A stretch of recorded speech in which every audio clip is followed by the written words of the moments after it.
আসসালামু আলাইকুম। নতুন আরেকটি রেসিপি নিয়ে আবারও চলে আসলাম। বাজারে কিন্তু এখন প্রচুর পরিমাণে টমেটো পাওয়া যায়, তাই আর দেরি না করে এখনই বানিয়ে ফেলুন একেবারে দোকানের স্বাদে টক ঝাল মিষ্টি টমেটোর সস। আজকের রেসিপিটি আমি পারফেক্ট মেজারমেন্ট ও কীভাবে সংরক্ষণ করে সারা বছর রেখে খেতে পারবেন সেই টিপস সহ শেয়ার করব। তাহলে চলুন মূল ভিডিওতে চলে যাই।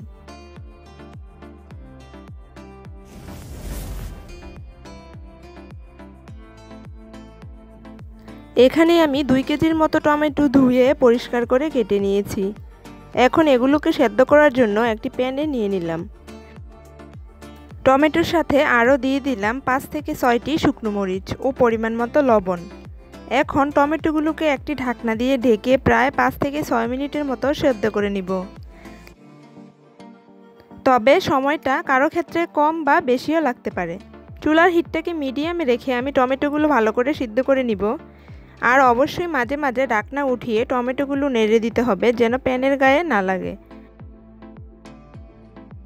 এই তো টমেটোগুলো সেদ্ধ হওয়ার পর এগুলোকে নামিয়ে ভালো করে ঠান্ডা করে নিয়েছি। এখন এগুলোকে আমি ব্লেন্ডার দিয়ে ভালো করে ব্লেন্ড করে নিব। কেউ চাইলে আবার টমেটোগুলোকে ব্লেন্ডার না করে ছেঁকেও পিউরিটা বের করে নিতে পারেন।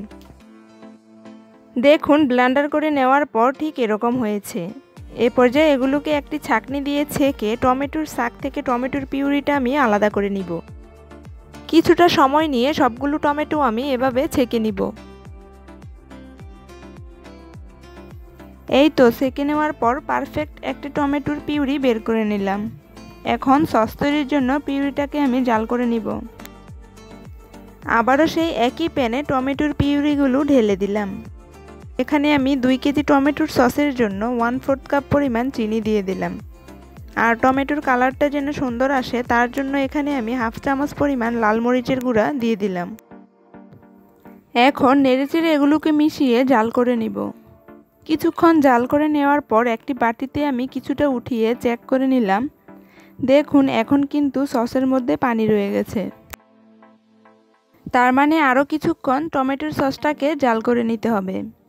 এ পর্যায়ে টমেটোর সসের পারফেক্ট ঘনত্ব আনার জন্য এখানে আমি 2 টেবিল চামচ কর্নফ্লাওয়ার সামান্য পরিমাণ ঠান্ডা পানি দিয়ে মিশিয়ে দিয়ে দিলাম। কর্নফ্লাওয়ার দেওয়ার পর আবারও কিছুক্ষণ সসটাকে জাল করে নিব।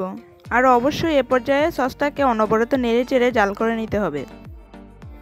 দেখুন জাল করে নেওয়ার পর দ্বিতীয়বারের মতো আবারও বাটিতে নিয়ে চেক করে নিলাম। সসের মধ্যে কিন্তু এখন আর পানি নেই। তার মানে সসটা একদম পারফেক্ট তৈরি হয়ে গেল। এবার সসটাকে ঠান্ডা করে নিয়ে এরকম কাচের বয়ামে ভরে রেখে 1 মাসের মতো সংরক্ষণ করতে পারেন। আর যদি সারা বছর রেখে খেতে চান তাহলে যে কোনো প্লাস্টিকের বোতলে ভরে ডিপ ফ্রিজে রেখে দিতে পারেন। যেহেতু এই টমেটোর সসে আমি কোনো প্রকার সাইট্রিক অ্যাসিড ব্যবহার করিনি, তাই এটা একেবারে স্বাস্থ্যসম্মত। তাই এভাবে বাসায় বানিয়ে সারা বছর জুড়ে রেখে খেতে পারেন। তো আশা করি আজকের ভিডিওটি আপনাদের কাছে ভালো লেগেছে। আর ভালো লাগলে প্লিজ আমার চ্যানেলের পাশে থাকার অনুরোধ রইল। সবাইকে অনেক অনেক ধন্যবাদ। আল্লাহ হাফেজ।